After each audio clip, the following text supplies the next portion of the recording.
Kris with the Reformed Grognard here with your semi-monthly RPG on Kickstarter rundown. These are my top 10 favorite projects currently live on Kickstarter and should be active for the next few weeks or so, although some of them end as early as a couple of days from now. Number 10 is the Sector Corvis Prime Modular 3D Printable Sci-Fi Terrain, which is a pretty awesome 28mm scale digital file setup for a bunch of really cool, weird, gothic industrial buildings. I think they're super awesome looking. Their painting is beautiful, obviously, but I love these. They're very gothic looking, but they also have that nice sci-fi look to them. They're almost industrial art deco. They're really cool looking. They actually kind of remind me a little bit of the especially with these color schemes, a little bit of the Burton Batman movies to a certain extent. This is kind of his Gotham after 15 years of the Penguin being the mayor or something. But they're really neat looking. I haven't backed it almost exclusively just because I don't play a lot of this type of level and I don't have a 3D printer. But if I did, I'd be extremely tempted by this. The complete set's $30 for it, which is super reasonable for the level 1. And these are all STL files. Number 9, Traveling Encounters Volume 1. So I've been kind of half following these guys on a Facebook group as they were working on the cover and some of the art in this. And it is 5th edition challenges for 1st to 5th level, I believe. A lot of skill challenges, interesting interactions, really cool, like this kind of thing, like prison breakouts and unique encounters in the middle of a city and mobs and that kind of thing. And look at how cool these layouts are. Not the biggest fan of the art, but it really works for this style of book. And I just absolutely love the formatting on these pages, the way they're using the world and the artwork as part of the layout. They've got the character stats right there on that same page. Really cool. They're also doing the PDF for $10, I think. Yeah, $9, and you get it hyperlinked, so you can click on the front of the PDF to hop to the different sections, which is something that's really underappreciated and underdone, and I don't know how to do it, so that's probably why a lot of people don't, is because maybe it's not easy, I don't know. But this looks super cool. It's called Traveling Encounters Volume 1. It's by Jerry Joe Seltzer, and he's an illustrator. He also used to contribute to Dragon Magazine back in the day. You can also get the book itself for $25, which honestly, not a bad deal. It's a hardcover book for $25. I'm not sure how large it is, but it's super cool looking. It's got all sorts of cool little add-ons and stuff that they're going to hop in, and it just looks really neat. Next up is Haunted West, a historical Weird West RPG core book. This book is doing well on Kickstarter here. It's got about 2 weeks left. I feel like this is something that isn't getting as much attention as it should, despite the fact that, yeah, it's made $35,000, so it's doing fine. But the way they have this worded has put people off. I've talked to a couple of people who are like, the Voices of the Forgotten People makes it sound like it's a little too political. It's not. It's really focusing on the forgotten people in the Wild West era, but it looks amazing. And frankly, those people have been forgotten, not just in the Wild West, but in a lot of RPGs that take place during that era. And this is sort of a alt history Weird West world that they've created. They also have a little bit of miniature play game in it too, so you can play it as like a skirmish style miniatures game if you wanted to and had the minis to play with.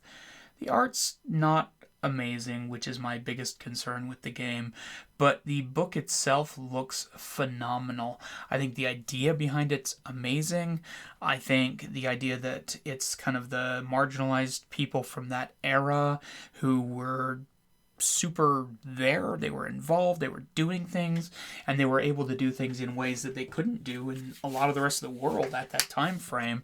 Is a really interesting way to do an RPG, and I think that I think it looks awesome. I'm really kind of damned excited about it.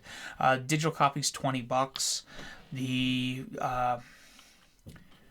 I'm not sure how much it is for the physical copy, because this is all still digital here.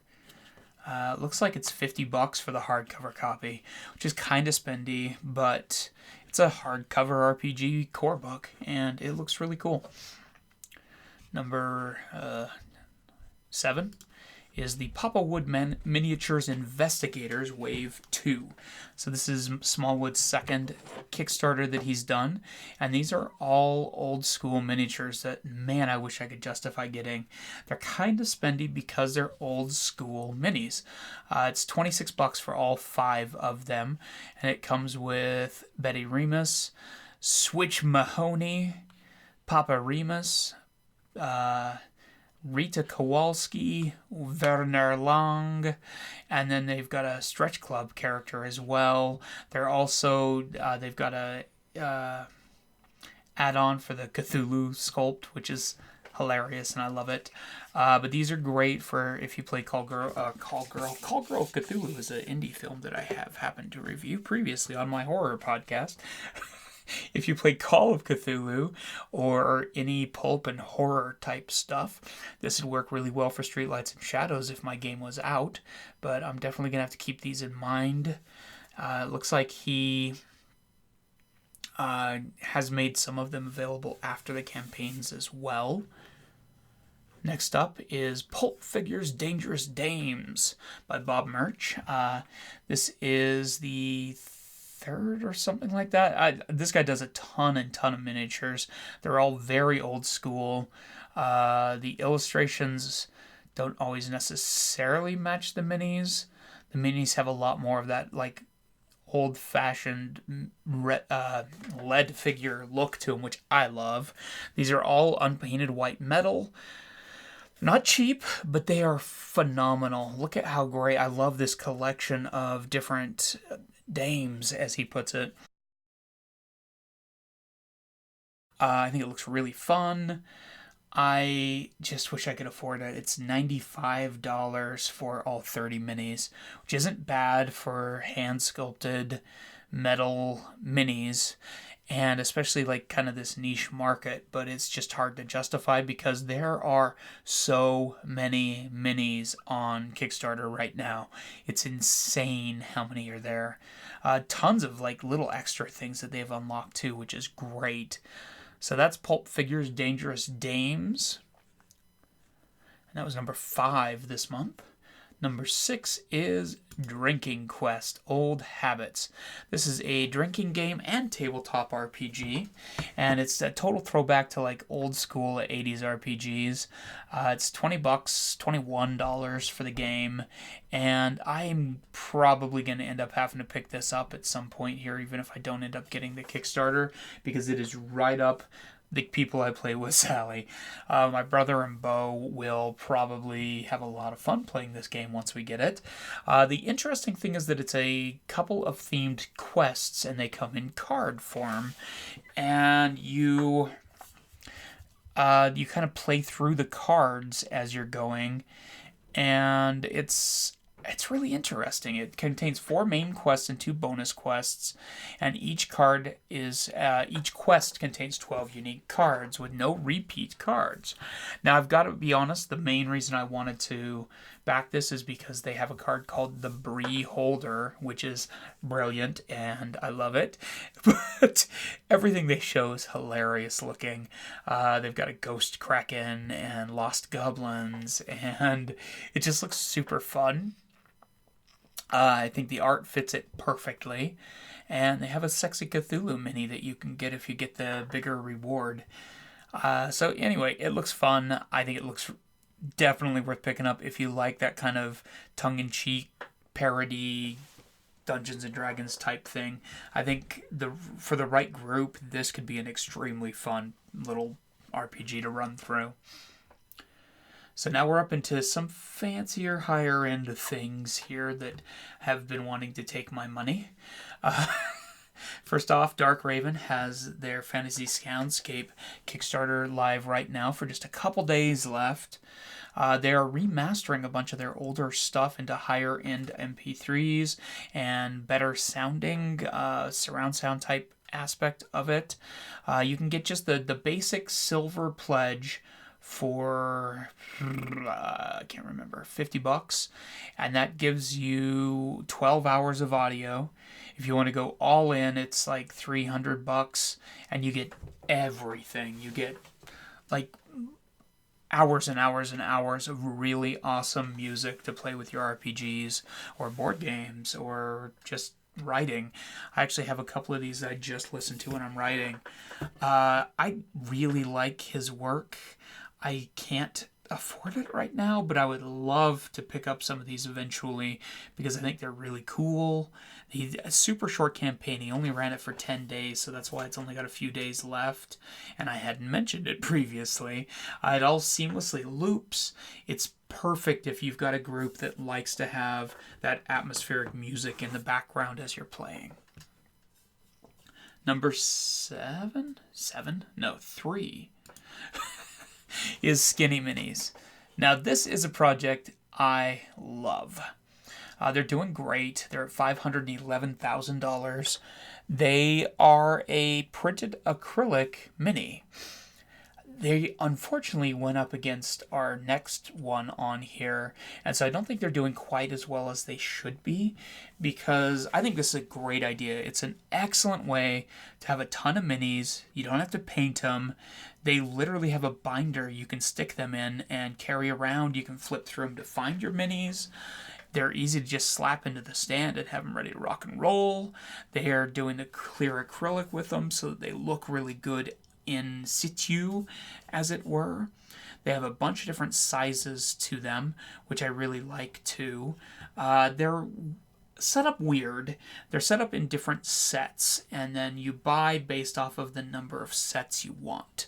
So like if you want the dwarves, it's 1 set. If you want the 4 giant dragons, it counts as 3 sets. So they kind of basically base it off of the amount of acrylic that it's going to take, basically. So like the Flying Monsters has 8 large minis, and it counts as 2 sets. So you pledge based off of how many sets you want to get, and then you get to pick them. I think it's cool. The Dungeon Terrain's sweet. 20 minis. Yeah, it's counts as 2 sets, which is kind of high to me, but it's still really cool.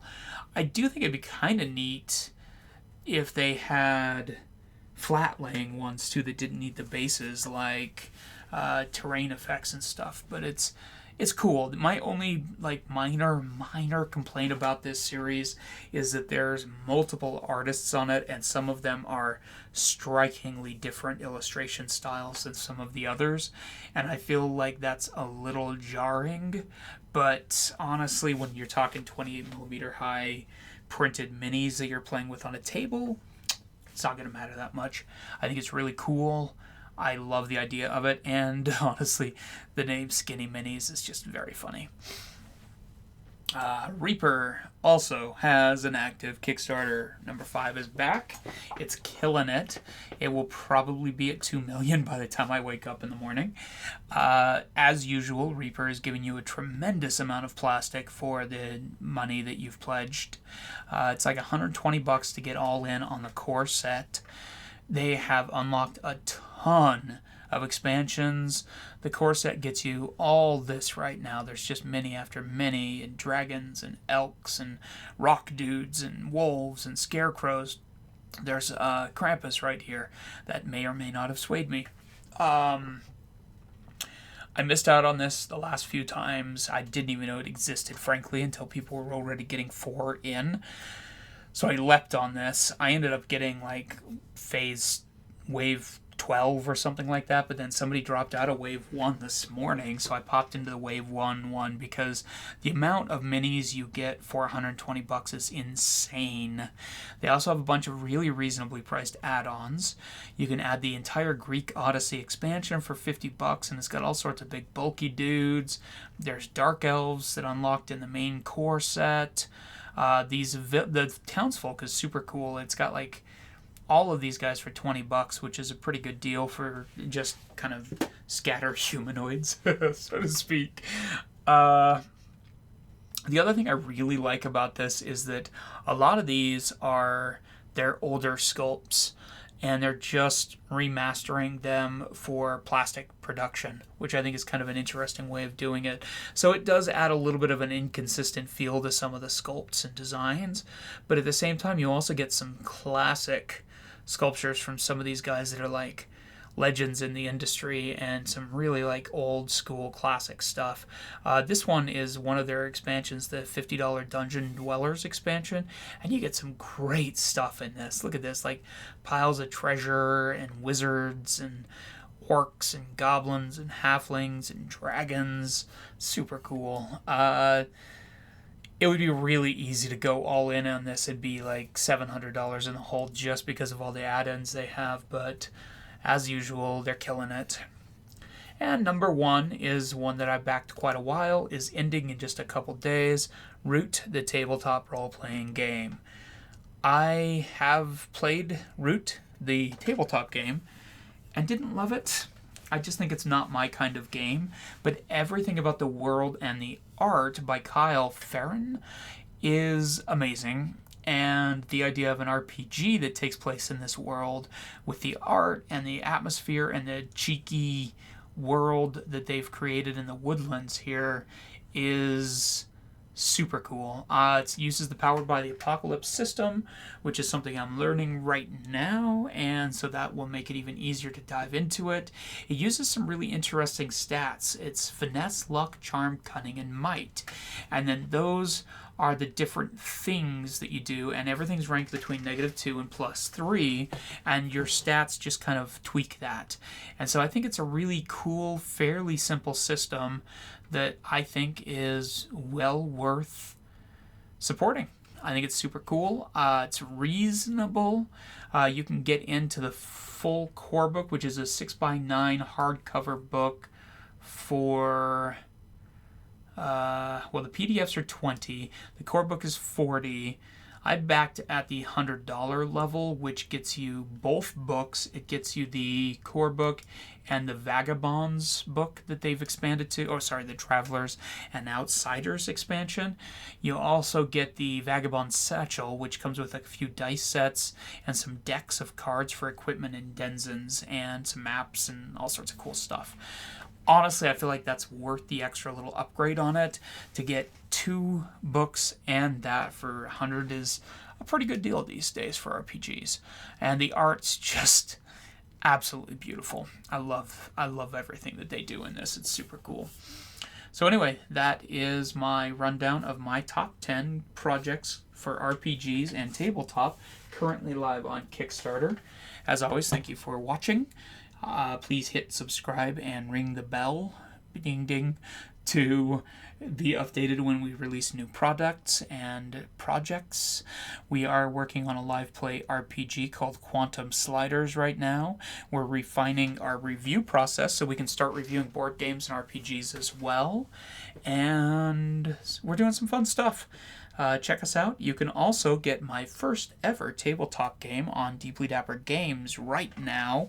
Creature Features is a fast little 15-20 minute killer filler where you are building monsters out of body parts and stealing body parts from your opponents, summoning the lightning, and throwing the switch to bring it to life. And it's just a fun little game. We launched it on Kickstarter I don't know, a year ago, earlier this year. I don't remember when it was. It's been a long year. But it's available now. We have it here. It comes in a VHS case. And we've been feverishly filling and packaging these guys to go out. So you can get your copy now on deeplydappergames.com. Thanks for watching, everyone. May you live in interesting times.